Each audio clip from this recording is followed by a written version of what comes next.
A'udzubillahi minasyaitonirrajim. Bismillahirrahmanirrahim. Rabbi shrah li sadri wa yassir li amri wahlul 'uqdatam min lisani yafqahu qawli. Rabbi zidni ilma. Subhanaka la ilma lana illa ma 'allamtana innaka antal alimul hakim. Rabbi a'udzubika min hamazati syayatin wa a'udzubika rabbi ayyadurun. Innahu min Sulaiman wa innahu bismillahirrahmanirrahim. Allahumma sholli ala Muhammad wa ala alihi Muhammad kama shallaita ala Ibrahim wa ala alihi Ibrahim wa barik ala Muhammad wa ala alihi Muhammad kama barakta ala Ibrahim wa ala alihi Ibrahim innaka Hamidum Majid. Assalamualaikum warahmatullahi wabarakatuh. Ma'asyiral muslimin dan muslimat rahimakumullah yang insyaallah dimuliakan oleh Allah Subhanahu wa taala.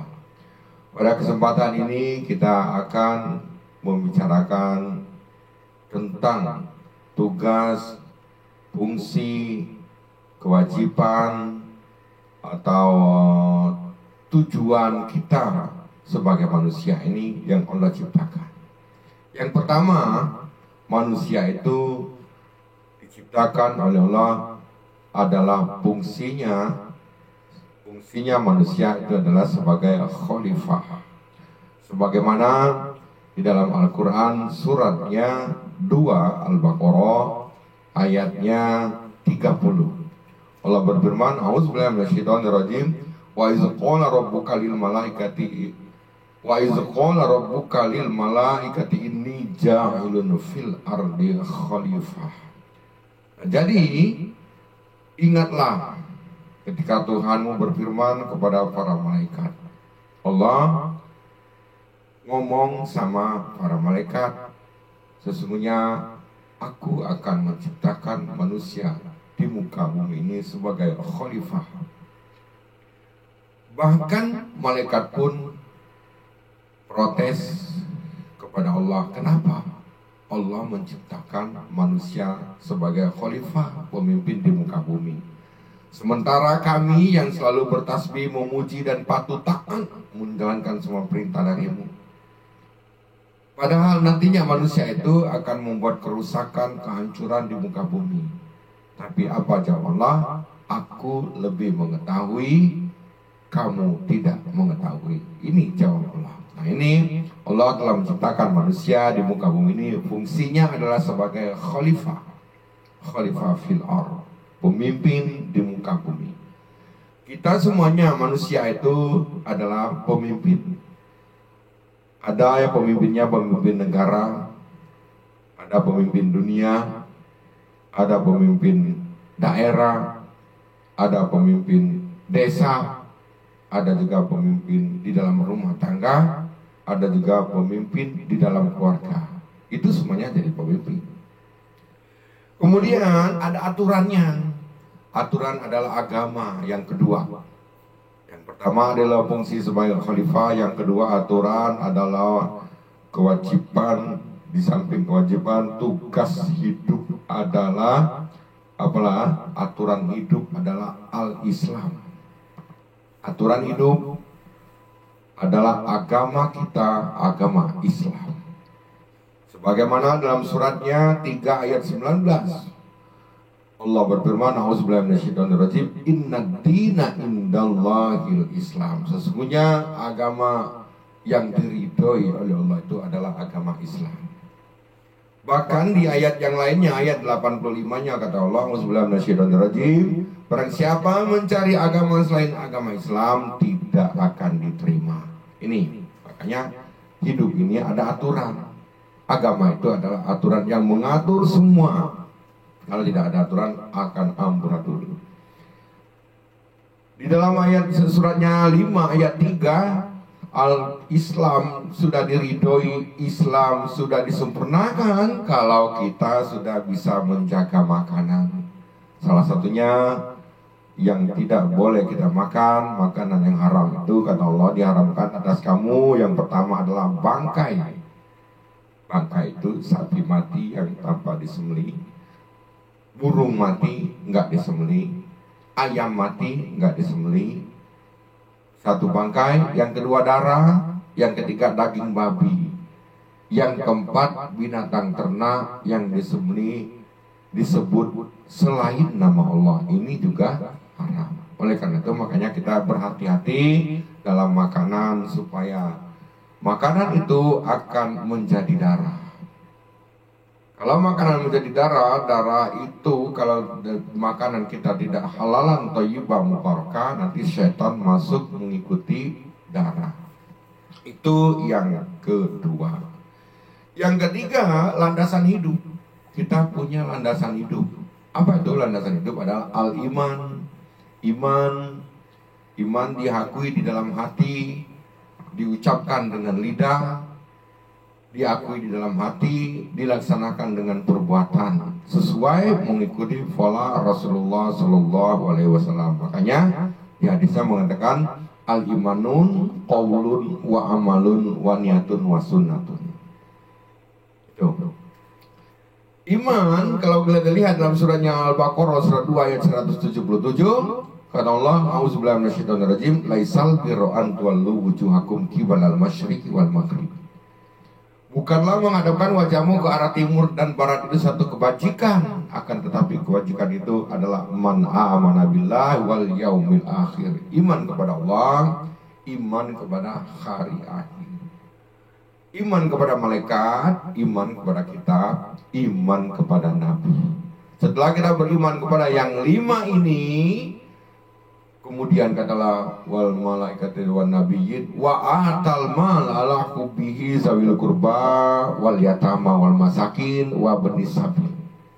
Memberikan hartanya, membagikan rezekinya kepada kerabatnya, kepada anak yatim, kepada fakir miskin, kepada ibnu sabil, orang yang di jalan Allah.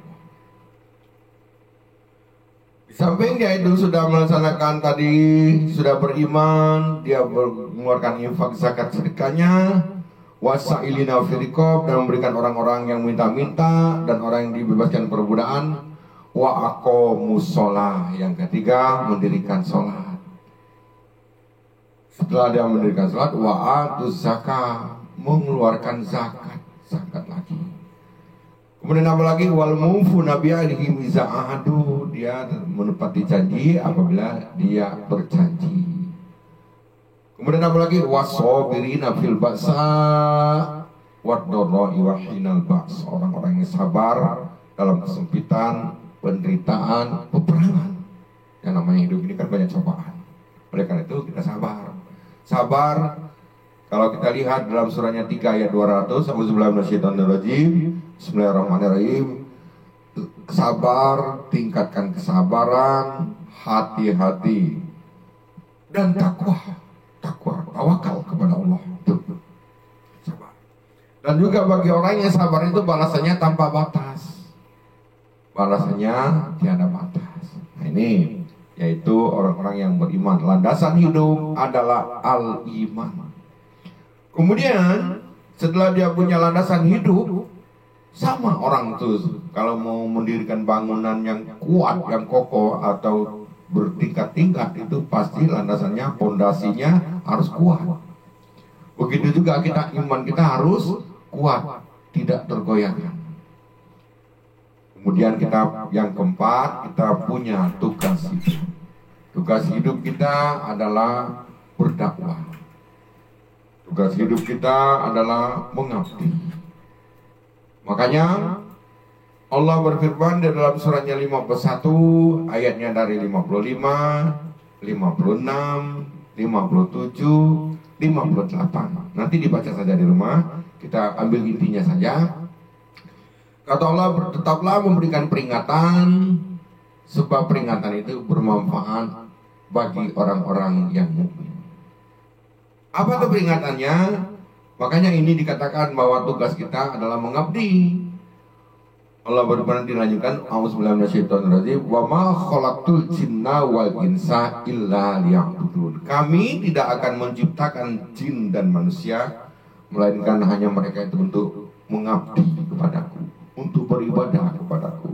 Dengan orang yang rajin beribadah, dia mengikuti semua aturan yang ada di dalam Al-Quran. Kata Allah, aku tidak meminta rezeki kepada orang yang rajin ibadah tersebut, melainkan akulah yang memberikan kamu rezeki. Sesungguhnya akulah yang mempunyai kekuatan yang sangat kokoh. Ini yang keempat. Yang ketiga, yang keempat ya. Yang kelima, punya kewajiban. Kewajiban kita berdakwah. Berdakwah, menyampaikan. Makanya di ayatnya, di hadisnya mengatakan balighul anni walau ayatan. Sampaikanlah oleh kamu itu meskipun satu ayat. Ini kita punya kewajiban menyampaikan Al-Quran, mengajak di jalan kebaikan, sebagaimana dalam suratnya kalau kita lihat suratnya 16 ayatnya 125, A'udzubillahi minasyaitonirrajim, Bismillahirrahmanirrahim. Sampaikanlah oleh kamu dengan cara bijaksana, bil hikmah wal mau'izatil hasanah. Apa yang disampaikan? Al-Quran. Wajadilhum billati hiya ahsan. Makanya kita harus juga kalau membantah, bantahlah dengan cara baik. Kemudian kita berdakwah ini satu kewajiban dan amanah. Kata Allah dalam suratnya 5 ayatnya 50, suratnya 5 ayatnya 67, kata Allah, kalau kamu tidak menyampaikan apa yang ada yang kusampaikan kepada kamu Rasul, maka kamu termasuk orang yang tidak amanah. Oleh karena itu, kalau kita ingin menjadi orang yang amanah, harus menyampaikan. Meskipun kita sudah bisa Al-Fatihah, kita sampaikan. Adapun tempat penyampaiannya sesuai dengan kapasitasnya. Barangkali dia bisa menyampaikan di negara, bisa menyampaikan di kabupaten, bisa menyampaikan di provinsi, bisa menyampaikan di kecamatan, bisa menyampaikan di desa, bisa menyampaikan di keluarga. Ini suatu kewajiban kita berdakwah. Itu yang kelima. Yang keenam, kita punya pegangan hidup. Pegangan hidup adalah Al-Quran. Al-Quran ini adalah pegangan hidup kita. Al-Quran, jangan sampai kita tidak pegang Al-Quran. Sebab kalau kita tidak pegang Al-Quran atau kita pegang yang lainnya, nanti kita bisa saja mengikuti yang tidak benar. Tetapi kalau kita mengikuti Al-Quran, Al-Quran itu sudah pasti kebenarannya. Di dalam suratnya 15 ayatnya 9, Auzubillahi minasyaitonirrajim, inna nahnu nazzalna dzikra wa inna lahu lahafizun. Di ayat yang lain, suratnya 16 ayatnya 115, 116, Allah berfirman, Auzubillahi minasyaitonirrajim, wa tammat kalimatu rabbika sidqan wa adla. Telah kami turunkan Al-Quran ini adalah sidqan, adil, benar. Sidik itu benar, adalah adil. Lam wadilali kalimati, tidak ada yang bisa merubahnya. Wa huwa sami'un alim. Jadi Al-Quran ini sudah benar, sudah adil, dan tidak bisa merubahnya. Kalau kamu mengikuti kebanyakan dari manusia, omongan manusia, nanti belum tentu kebenaran. Manusia itu bisa membuat kamu sesat, bisa membuat kamu celaka, bisa menduga-duga. Saya teringat dengan ceritanya ini bahwa dia tuh Luqmanul Hakim, dia membawa anaknya pergi kuliah kerja nyata membawa seekor keldai. Lewatlah di satu kampung dengan membawa seekor keldai. Orang kampung ngomong, katanya itu bapak sama anak tidak bisa memanfaatkan. Sementara dia diberi oleh Allah rezeki ada seekor keldai tapi tidak dimanfaatkan. Lalu bapaknya ngomong sama anaknya, nak tadi orang ngomong apa? Katanya bapak sama anak tidak memanfaatkan yang diberikan oleh Allah. Dianggurkan saja keldai, tidak dinaikin. Ya udah, kata bapaknya, kalau begitu kamu nak yang naik, bapak yang pegang talinya. Perjalanan dia lewat satu kampung, orang kampung itu ngomong lagi, katanya ini katanya anak yang tidak tahu diri, tidak memperhatikan orang tua, sementara anaknya enak-enak naik keldai, sementara bapaknya pegang talinya, padahal dia sudah tua. Ngomong lagi bapaknya, katanya nak tadi orang ngomong apa? Katanya anak itu tidak tahu diri, sementara bapaknya sudah tua, dia pegang keldai talinya, sementara anaknya senang-senang dia menunggangi keldai. Sudah, kalau begitu katanya bapak yang naik, anak yang narik. Berjalanlah dia lewat satu kampung itu ngomong lagi, katanya itu bapak itu masa katanya anaknya dibiarkan dia begitu saja menarik keledai, sementara bapaknya enak-enak. Inilah katanya bapak kurang ajar, katanya nggak memperhatikan anak. Nah, akhirnya apa? Ya udah, kata bapaknya nanya lagi sama anaknya, nah tadi orang ngomong apa? Katanya bapak kurang ajar, bapak nggak memperhatikan anak. Anaknya narik talinya, sementara bapak naik keledai. Udah, kalau begitu katanya kita ikat kakinya, kita pandu berdua. Lewatlah satu kampung, dikatakan lagi oleh orang gila, katanya bapak sama anak sudah gila. Itu masa katanya seekor keledai bukannya dimanfaatkan bisa dinaikin, tapi malah katanya dikodong, dipandu. Nah, apa kata bapak? Ngomong lagi sama anak, katanya bapak sama anak sudah gila. Sementara keledai hidup dipandu bukannya dimanfaatkan. Nah, akhirnya udah, kalau begitu kita potong saja. Kita potong keledai ini, nanti kita bagikan ke warga setempat. Nah, inilah kata bapaknya mengatakan kepada anaknya, nah beginilah kalau kita mengikuti apa kata orang belum tentu benar, temporer. Kebenaran itu bisa benar di sini, tapi di sini tidak benar. Iya benar di sini, di sebelah sana tidak benar. Tetapi kalau kita mengikuti apa yang ada dalam Al-Quran ini, sudah pasti kebenarannya, tidak akan berubah-ubah. Tidak ada yang bisa berani membantahnya. Nah, inilah kata bapaknya. Nah, ini makanya kita perlu pegangan Al-Quran. Kita baca Al-Quran, kita pahami, kita hayati, kita amalkan. Kemudian setelah kita punya pegangan hidup kita adalah Al-Quran, kita punya tujuan hidup. Tujuan hidup kita adalah mardotillah. Mardotillah, mendapatkan ridho dari Allah Subhanahu wa taala, sebagaimana dalam suratnya 89 ayatnya dari 27 sampai 30. Auzubillahi minasyaitonir rajim. Ya ayuhan nafsul mutmainnah, hai jiwa yang tenang, kembalilah kepadaku dengan penuh keridhaan dan masuklah ke surgaku. Ini tujuan kita adalah mardotillah. Kalau saya ulangi lagi, saya review, tugas fungsi hidup kita sebagai manusia ini adalah sebagai khalifah. Allah menciptakan manusia, punya fungsi hidupnya adalah sebagai khalifah, pemimpin. Yang kedua, punya aturan, punya agama. Yang ketiga, punya landasan. Landasan hidupnya adalah al-iman. Yang keempat, punya tugas. Tugas hidupnya mengabdi. Mengabdi, Allah menciptakan manusia untuk mengabdi. Yang kelima adalah kewajiban hidup kita berdakwah, menyampaikan tadi yang saya katakan balighul anni walau ayatan. Yang keenam, punya pegangan hidup dalam kita berdakwah itu menggunakan Al-Quran. Inilah pegangan kita Al-Quran. Yang ketujuh adalah tujuan hidup mardotillah. Nah, mudah-mudahan ini secara global saya sampaikan. Nanti di next time insya Allah kita akan bahas satu persatu apa fungsinya manusia itu sebagai khalifah, aturan hidupnya al-Islam atau agama, kemudian landasan hidupnya al-iman, nanti dibicarakan tentang masalah iman. Yang keempat, tugas hidup itulah adalah mengabdi, nanti kita bicarakan lagi tentang pengabdian kita kepada Allah.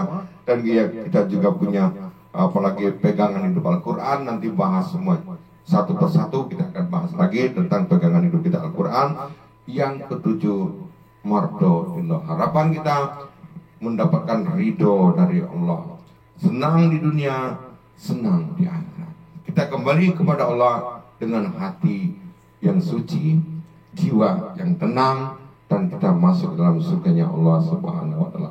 Mudah-mudahan dengan penyampaian singkat ini dapat kita pahami, dapat kita hayati, dapat kita amalkan di dalam kehidupan kita sehari-hari. Lebih dan kurangnya mohon maaf.